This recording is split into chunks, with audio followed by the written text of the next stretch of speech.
Olá, irmãos, que a paz do Senhor Jesus esteja com todos nós, esteja com todos vocês e que Ele possa nos preparar para este momento, termos a nossa mente aberta para a palavra dEle e que nenhuma outra preocupação venha nos incomodar para o bom entendimento no que vamos pensar.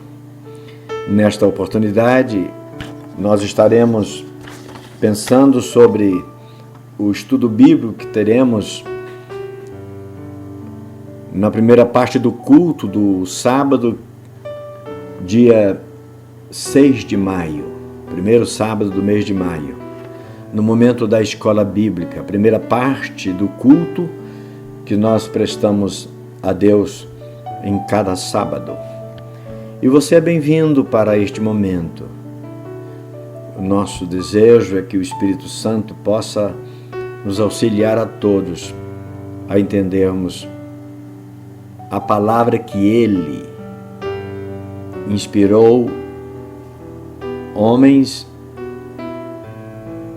e tantas pessoas para nos revelar, deixar escrito sobre a graça do Senhor nosso Deus em nos dar conhecer da sua pessoa e da sua vontade. Nós estamos estudando por estes sábados sobre a divindade celeste, a divindade bíblica. Falamos vários assuntos relacionados ao eterno Deus do céu. Falamos inclusive sobre a sua eternidade, a sua existência, que nossas medidas não conseguem medir. Ele é desde sempre e Ele continuará sendo eternamente. Falamos que a divindade celeste, ela se compõe, pelo que nos é revelado pela Bíblia Sagrada, as Santas Escrituras, ela se compõe de 3 pessoas. E nós encontramos essas pessoas ao longo das Escrituras, nós encontramos essas 3 pessoas agindo sempre no relacionamento do divino com o humano. Também já falamos que a divindade, a quem nós chamamos Deus, essa divindade, ela é composta de 3 pessoas de quem nós não temos conhecimento qual o nome de cada uma dessas pessoas. E falamos também que a própria palavra Deus, ela não é nome de pessoa. A palavra Deus é uma referência ao Deus do céu, ao Senhor a quem nós devemos culto e adoração. Aquele que nos criou e criou todas as coisas que estão à nossa volta. Mas a palavra Deus, ela não é uma palavra que identifica como nome de nenhuma das pessoas da divindade. Cada uma dessas pessoas constitui-se Deus. Não são 3 deuses. Deus é único, mas a divindade é formada por 3 pessoas. Pai, que nós conhecemos hoje, Filho e Espírito Santo. E que tanto a palavra Pai, já falamos isso, quanto a palavra Filho e também a palavra Espírito Santo não identifica exatamente a pessoa, como nós somos acostumados a identificar as pessoas pelos seus nomes. De tal maneira que, quando falamos um determinado nome de pessoa que nós conhecemos, quer seja da nossa convivência ou personagem pública, nós sabemos de quem a pessoa, nosso interlocutor, esteja falando. Mas Deus não é o nome de nenhuma dessas pessoas da divindade. Falamos especificamente sobre o Pai. Falamos especificamente sobre Jesus Cristo, a sua natureza divina e a sua natureza humana. E hoje, para concluir deste nosso roteiro sequencial de estudos, nós vamos falar sobre a pessoa do Espírito Santo. E eu e você sabe quanto tem se discutido, tem se falado a respeito desse personagem da divindade celeste, o Espírito Santo. E há muitas teses a respeito da divindade, particularmente da pessoa do Espírito Santo. Mas como falamos na nossa reflexão anterior, repetimos aqui porque é oportuno. A nossa posição nesses estudos não é defender uma tese para provar alguma coisa, mas nós estamos falando sobre os personagens da divindade para expressar, para esboçar, para deixar evidenciado ou evidenciada a nossa crença na pessoa de cada uma delas de que compõem a divindade. Hoje vamos fechar falando sobre a pessoa do Espírito Santo. E o nosso texto-chave, João capítulo 16, versos 12 até o 14. Vamos ao texto e preste atenção. O que é que Jesus está falando? Independentemente da dúvida que você carrega ou da certeza que você carrega em relação a questionar sobre a pessoa do Espírito Santo, se ele é de fato um indivíduo ou não, então preste atenção em cada uma das palavras, por favor, para facilitar o nosso entendimento.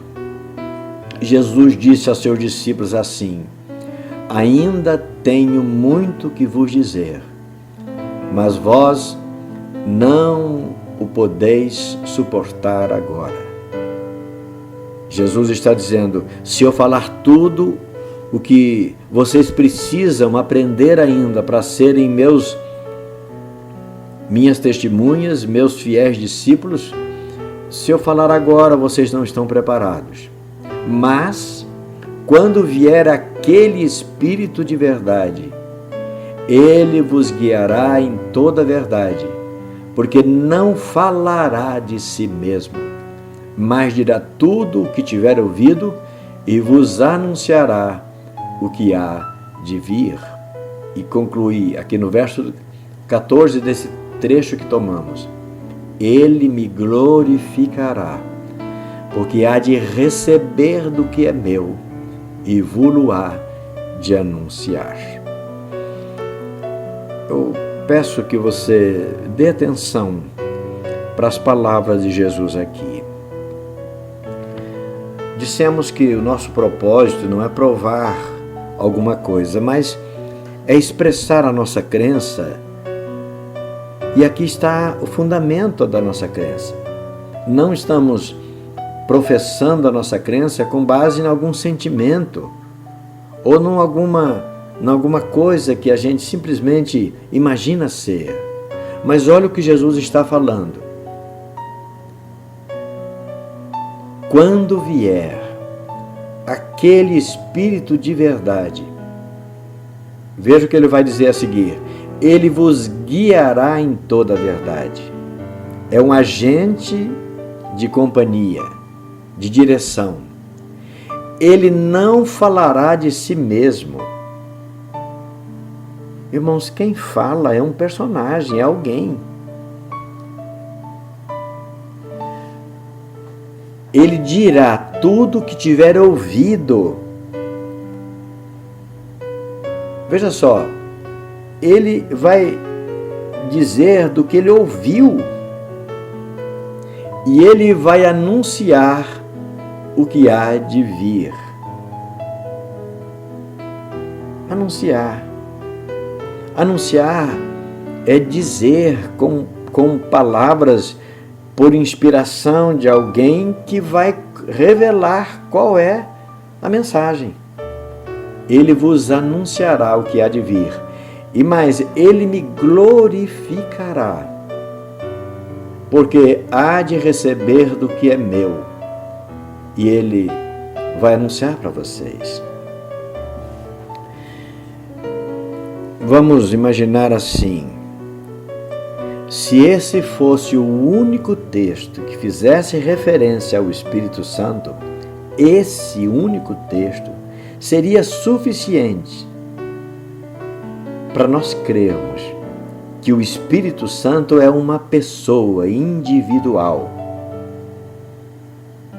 Porque veja só, ninguém vai ler em qualquer texto da Palavra de Deus, não há nenhum texto que vai falar sobre o Espírito Santo como sendo a expressão da vontade de alguém. Eu estou a dizer assim para vocês: quando eu digo alguma coisa para vocês, e eu não vou dizer, eu não digo a vocês, vocês não dizem àqueles com quem vocês comunicam com alguma palavra, não cabe dizer, olha, eu não vou falar nada, mas o meu Espírito vai falar por vocês. Ou eu vou falar por vocês através do meu Espírito. As pessoas, elas são completas em si mesmas. Quando Jesus fala estes versos 13 e 14, em particular, aqui do capítulo 16 do Evangelho de João, ele está falando por si. E ele está revelando a identidade de outro. Nós já falamos isso na reflexão passada, quando ele diz assim: eu enviarei outro Consolador. Ele está falando do trabalho de outro indivíduo que guia, que fala, que ouve, que anuncia, que glorifica e que anuncia o que ele recebeu. Eu não sei se os irmãos estão percebendo, mas fica até redundante, difícil de explicar, o fato de que Jesus esteja dizendo de outra pessoa. Pensar que o Espírito Santo não é uma pessoa, eu não sei o que é que a gente pode fazer com essas palavras de Jesus, com essa declaração de Jesus. Eu não consigo perceber, a minha mente não consegue alcançar o que é que nós vamos falar dessas palavras de Jesus. Por que entender por que Jesus falou isso? Se o Espírito Santo é a própria vontade dele, se fosse assim, como ele fala do Espírito Santo como sendo uma outra pessoa? Então, esse texto por si só não cabe comentário quase. Para falar sobre a identidade do Espírito Santo como indivíduo, com vontade própria, com decisão própria, com personalidade própria, faltam palavras, porque o texto fala por si mesmo. Mas esta é a verdade da Bíblia, está aí escrito, confira aí. Mas a gente está a dizer que sobre o Espírito Santo, a melhor forma de conhecê-lo é iniciar com a certeza de que ele é uma pessoa. A melhor forma da gente compreender que o Espírito Santo é uma pessoa é tudo que a gente for consultar, verificar nas Escrituras, é sabendo que ele é uma pessoa. Isso porque a Bíblia é farta em referências a ele com indicativos de reações particulares próprias de uma pessoa. A Bíblia nunca apresenta o Espírito Santo como sendo a expressão de uma outra pessoa, mas sempre fala da ação do Espírito Santo como sendo uma ação própria. Ele mesmo é quem age. Segundo a Bíblia, o Espírito Santo tem inteligência, como nós lemos aqui algumas características que dá a ele a condição de indivíduo. Ele tem inteligência, tem vontades, tem afeições, sente emoções e tudo mais. Entretanto, há muita gente confusa sobre esse personagem divino, negando por consequência a sua personalidade. Talvez, a gente sugere aí, talvez, essa negativa pode acontecer porque a própria palavra deixa a pessoa do Espírito Santo em suspeição. Porque a própria forma como ele é declarado pode deixar uma mente confusa quando diz que ele é Espírito. Também já falamos em momentos anteriores que o espiritual tem dimensões, tem personalidade que o carnal não consegue mensurar. Talvez seja isso, eu estou supondo que a dificuldade das pessoas em entender que o Espírito Santo é uma pessoa é própria porque fala Espírito Santo. Aí você já deve ter ouvido, e certamente por mais do que uma vez, eu também já ouvi muitas vezes, aí as pessoas dizendo, mas olha, é espírito não é uma pessoa. Por uma, nós estamos falando de pessoas espirituais. Segundo, nós estamos falando de personalidades da divindade.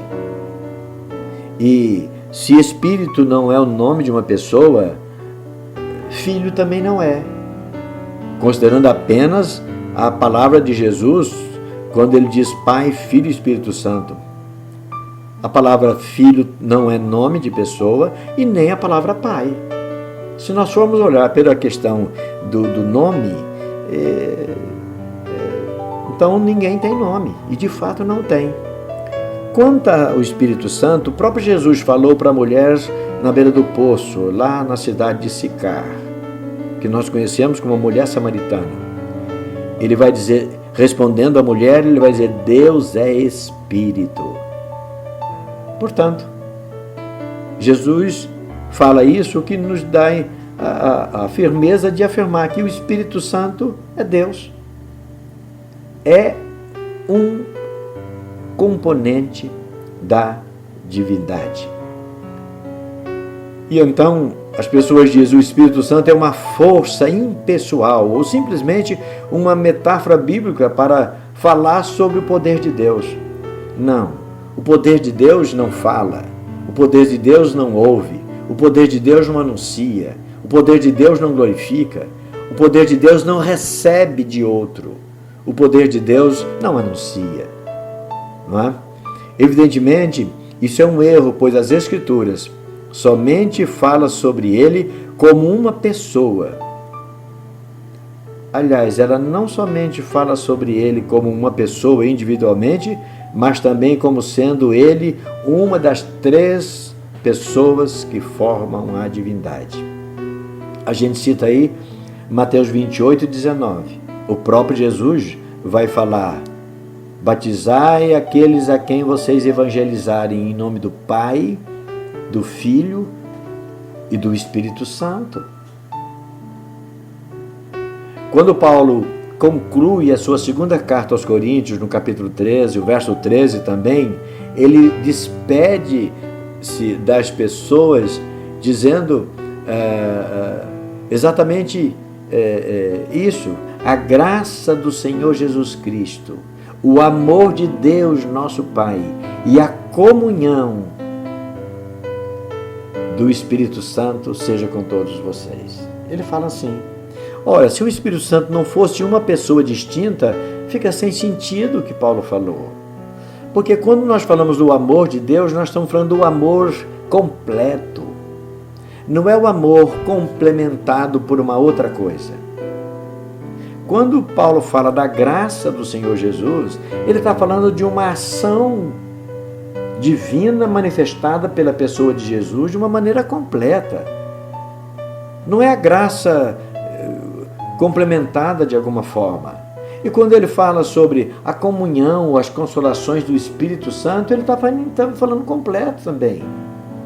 Como a graça está intrínseca a Jesus, como o amor do Pai está intrínseco ao Pai, a comunhão do Espírito Santo está intrínseca ou é intrínseca ao Espírito Santo.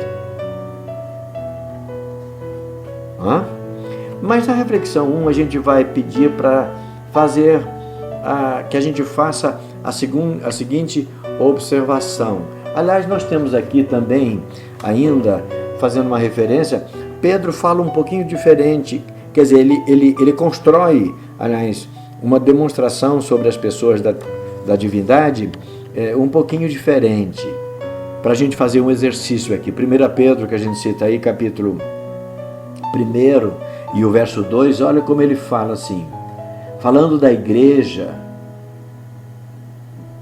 dispersa por diversos pontos daquela região, ele fala assim aos irmãos: irmãos, vocês foram eleitos segundo a presciência de Deus Pai. Aqui ele fala da pessoa do Pai, que é Deus. Nós já falamos em algumas oportunidades que a palavra Deus, se não vier com uma identificação a quem se refere, é a divindade como um todo. Mas aqui Pedro destaca pela presciência de Deus Pai, porque ele vai identificar as outras pessoas da divindade. Ele vai dizer em santificação do Espírito, e Espírito aí pode ler que está aí na tua Bíblia, que está com o E maiúsculo, é um outro ser divino. Veja que não é o Pai e nem uma expressão do desejo do Pai, mas é a santificação expressa pelo Espírito e a aspersão do sangue de Jesus Cristo. Veja os três. Deixe-me aqui aproveitar o momento para falar com vocês sobre a Trindade. A palavra Trindade é bastante explorada nos comentários e tudo mais.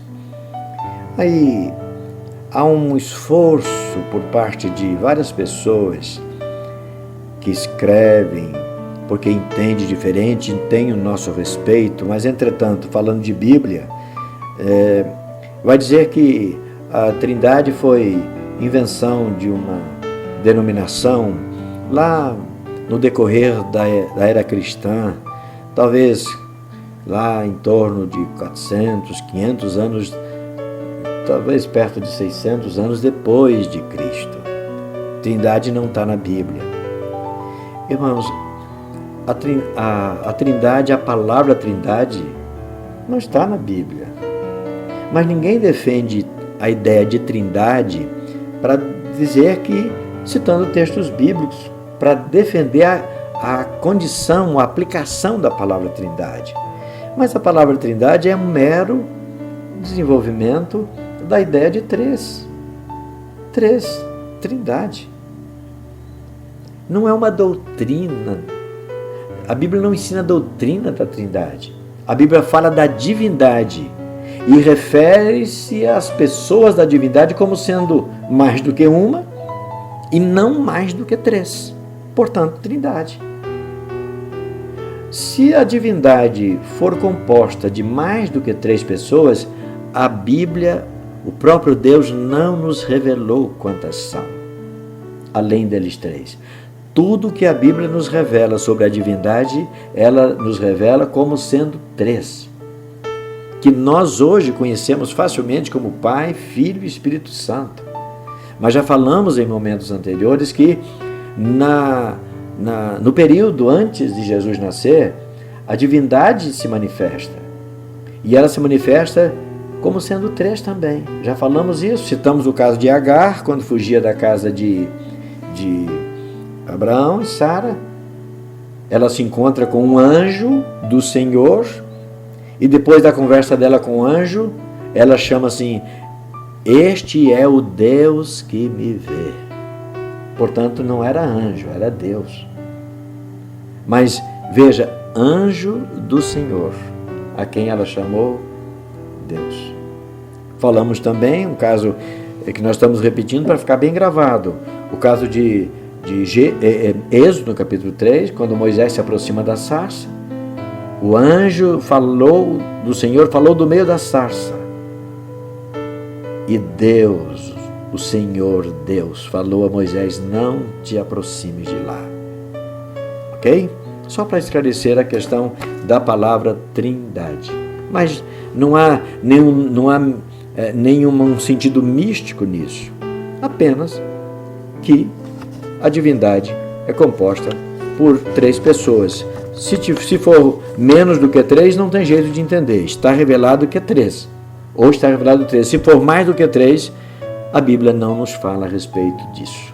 Nem demonstra um quarto, quinto ou outros elementos, indivíduos que compõem a divindade. Muito bem.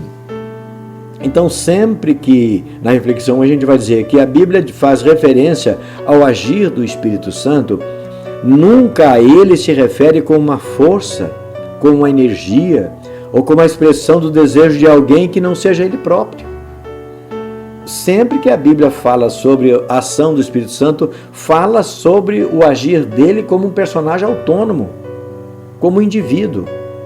E a gente cita o exemplo que, ao falar sobre a presença do Espírito Santo na caminhada da igreja, Jesus afirma que ele seria outro consolador. Olha a expressão, outro consolador. Outro. O que é outro? Precisa explicar? Não, apenas identificar quem é o outro, mas o fato é que não é o mesmo. Jesus está falando de outro consolador, ou seja, seria o sucessor de Jesus, alguém como o próprio Jesus que acompanharia a igreja. O Espírito Santo estaria com a igreja. Se ele estaria com a igreja, se refere a uma companhia pessoal.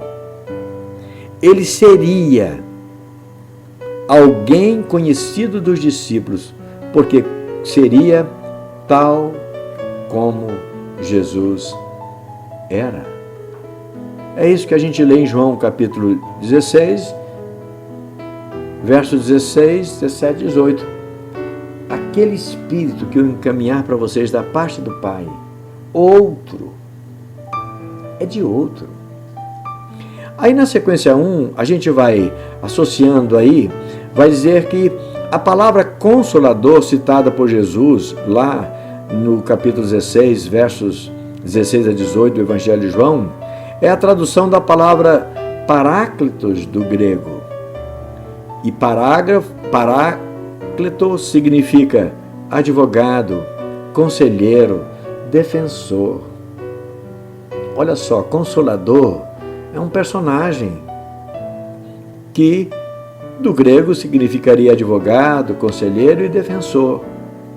Essas funções indicam claramente que seu agente, esse consolador, seria uma pessoa, porque essas características não podem ser exercidas por uma força abstrata ou um mero poder.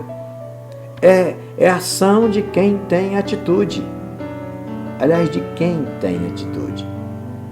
Não é ação provocada pela vontade de alguém, mas é uma ação provocada por quem tem vontade de agir. Somente uma pessoa pode ser conselheira de alguém e, como advogado, defender a causa desse alguém. Só um agente que pode ser conselheiro. Porque você já recebeu algum conselho? Ou você já deu algum conselho? Se você recebeu algum conselho, pense aí. Você recebeu o conselho de alguém ou do espírito de alguém? Da vontade de alguém? Você já deu conselho para alguém ou a tua vontade orientou alguém? Foi você, por iniciativa tua, que você defendeu, aconselhou, que você advogou por essas pessoas. Quando Paulo fala do Espírito Santo como sendo ele um agente intercessor, ele fala agente intercessor. Lá em Romanos 8 e verso 26 fala que nós não sabemos orar. Paulo está falando isso, da oração, da importância, do papel do Espírito Santo na vida das pessoas em sua prática de oração. Olha só, capítulo 8 e verso 26 de Romanos, muito conhecido por todos, mas vamos ler para ficar bem gravado, para a gente não ter dúvida. Olha só. E da mesma maneira, também o Espírito, veja Espírito aí na tua Bíblia, escrito em letra maiúscula. O Espírito ajuda as nossas fraquezas, porque não sabemos o que havemos de pedir como convém, mas o mesmo Espírito intercede por nós, com gemidos inexprimíveis. É alguém que estimula a nossa mente.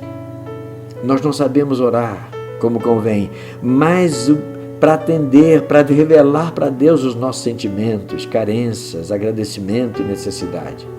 Mas o Espírito Santo, que conhece a nossa intenção, ele nos ajuda, nos inspirando para a oração.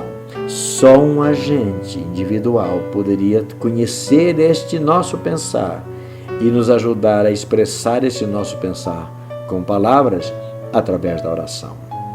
Na reflexão 2, ainda sobre o Espírito Santo, a Bíblia também nos informa que ele reage em face dos comportamentos humanos, que ele tem sentimentos.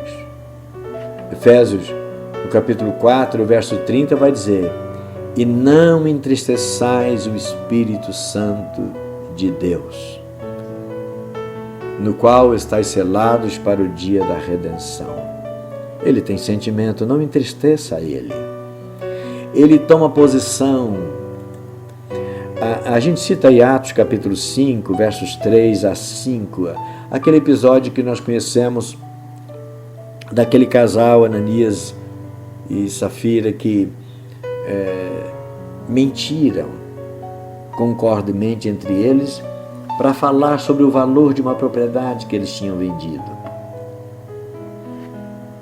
Ao falar com eles, Pedro pergunta primeiro para ele e depois para ela: por que encheu Satanás o teu coração para que mentisses ao Espírito Santo? Se você tivesse guardado o resultado da venda da tua propriedade, não seria tua? E vendida a propriedade que era tua, o valor não estava na tua mão? Por que você e a tua esposa concordaram entre vocês para fazer isso? Vocês não mentiram aos homens, mas mentiram para Deus. Olha só, o verso 3, porque mentistes ao Espírito Santo. E no verso 4, vocês mentiram para Deus. Então, Paulo fala aqui do Espírito Santo como sendo um agente divino. Entenderam? Explícito aqui. Vocês mentiram ao Espírito Santo. Vocês mentiram para Deus. Nada menos do que isso. Um outro fato importante está no ensino de Jesus sobre a pessoa do Espírito Santo. Ele fala sobre o pecado contra o Espírito Santo. Marcos capítulo 3 e verso 29. Qualquer que blasfemar contra o Espírito Santo nunca obterá perdão. Pecar contra o Espírito Santo é uma atitude para a qual não se há esperança de perdão. Ora, como alguém pode cometer pecado contra o espírito de alguém ou o desejo de alguém e ficar assim sem perdão. Presta atenção. Quando nós erramos contra alguém, nós erramos contra esse alguém.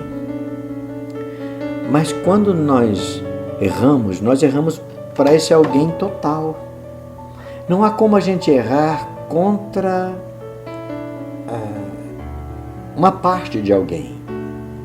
Seria mais ou menos pensar assim, que Jesus estivesse dizendo: se você pecar contra Deus, você tem perdão. Mas se você pecar contra os desígnios de Deus, você não tem perdão. Como eu posso separar? Eu peco contra Deus, mas contra o Espírito, a vontade, o desejo, a energia de Deus, eu não tenho perdão. Entendeu? Fica muito confuso, porque não é verdade pensar assim. Pecar contra o Espírito Santo é pecar contra uma pessoa da divindade. E por quê? Detalhes à parte, só para satisfazer talvez alguma curiosidade. Por que pecar contra o Espírito Santo não tem perdão? Jesus está se referindo a alguém que é o agente do nosso convencimento, é agente da nossa instrução. Ele é aquele que nos inspira a crer na palavra que ele inspirou pessoas que escrevessem e que nós precisamos ler para aprender. Se ele está trabalhando diretamente pela nossa restauração e eu peco contra ele, é como se alguém que está sendo ajudado por alguém sobrevive só por conta da ajuda desse alguém e num dado momento se levanta contra esse alguém, agride esse alguém, difama esse alguém, faz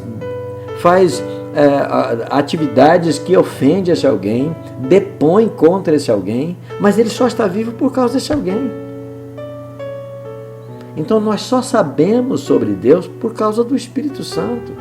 Esse agente que é o outro Consolador que tem trabalhado em nosso favor. E pecar contra quem está trabalhando em nosso favor não faz sentido. É uma indignidade. Muito bem. Detalhes à parte sobre a questão do pecado contra o Espírito Santo, ainda sobre a questão de ser ele, o Espírito Santo, uma pessoa.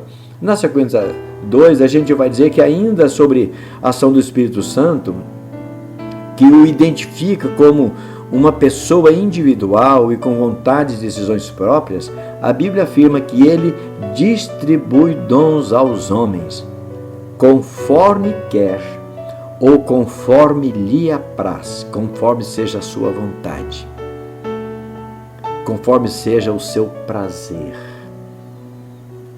Impossível não perguntar como uma vontade, uma força ou um poder pode ter querer próprio.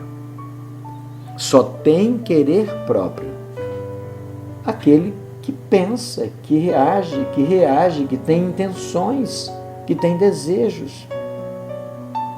O que nós falamos aí está em 1 Coríntios capítulo 12, verso 11. Lá no capítulo 12 está sobre Paulo falando sobre as distribuições dos dons espirituais como uma decisão, um ato do Espírito Santo.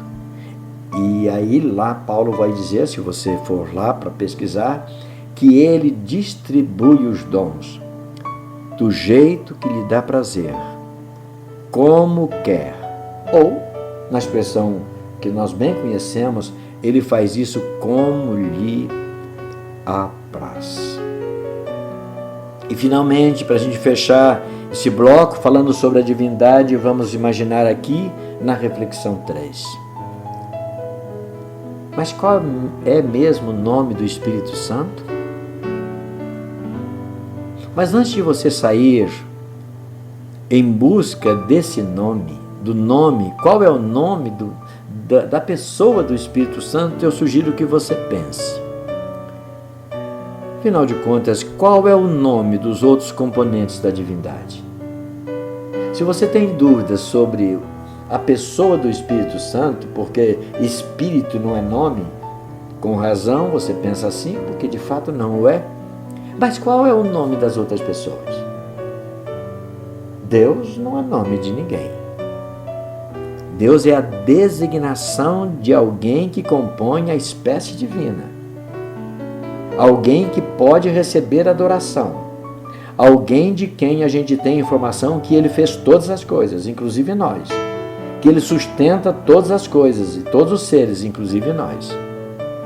Então, antes de pensar, sair à procura do nome do Espírito Santo, procure saber qual é o nome dos outros seres da divindade. Desde Jesus ouvimos sobre Pai, Filho e Espírito Santo. Ok? Muito bem. Entretanto, qual é o nome de cada um deles como Deus que cada um é? Ok. Aí você vai dizer, bom, o Espírito Santo é Espírito, então não é uma pessoa. Quantas pessoas então compõem a divindade? Não, só duas, o Pai e o Filho. Ah, tá, e qual é o nome deles? Eu estou falando de divino. Como homem, nós já vimos. O nome do Verbo que se fez carne e habitou entre nós é Jesus Cristo. E ele se chamará Jesus. O santo que de ti há de nascer, entretanto, é filho do Altíssimo. Portanto, como filho do Altíssimo, qual é o nome dele? Como homem, ele era Jesus, mas e como Deus? Lembra que nós falamos quando Jesus responde a Nicodemos? É necessário que nasça da água e do Espírito. Quem nasce da carne é carne. Ele está falando dele como homem, carne, nasceu na carne. Mas quem nasce do Espírito é Espírito. Ele está falando de Deus, dele como Deus, Espírito. Então qual é o nome? Mas nós estamos falando sobre nome. Qual é o nome deles? Muito bem. Antes de Jesus nascer, nós já sabemos, eles, as pessoas da divindade, se apresentavam como o Senhor, ora como o anjo do Senhor ou o Espírito do Senhor. E a gente até sugere que, se você quiser refletir mais pontualmente, é só recorrer ao estudo que nós fizemos dia 8 de abril agora de 2023, e lá tem mais informações específicas sobre as pessoas da divindade, inclusive no Antigo Testamento. O Espírito Santo é conhecido não pelo seu nome, mas por suas funções divinas entre os homens. Ele é conhecido como Consolador, como Instrutor, como Advogado, como Orientador. Ele é conhecido como um agente que guia, que fala, que ouve, que anuncia e que glorifica a Deus entre nós. Deus nos abençoe e que a nossa mente, embora não entendendo exatamente as dimensões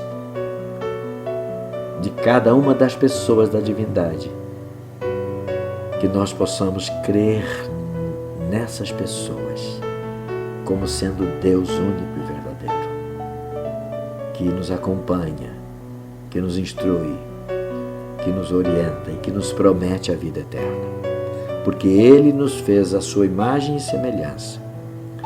Deus, Pai, Filho e Espírito Santo, Ele nos fez a sua imagem e semelhança e Ele nos quer resgatados dessa vã maneira de viver para darmos cabo, sequência ao trabalho que a nós foi destinado quando Ele nos criou lá no Éden, lá no princípio. Que Ele nos abençoe para a gente poder entender que Ele é Senhor, que Ele é o anjo do Senhor entre nós, que Ele é o Espírito do Senhor entre nós. Deus nos abençoe e nos dê entendimento pleno da sua palavra. Amém.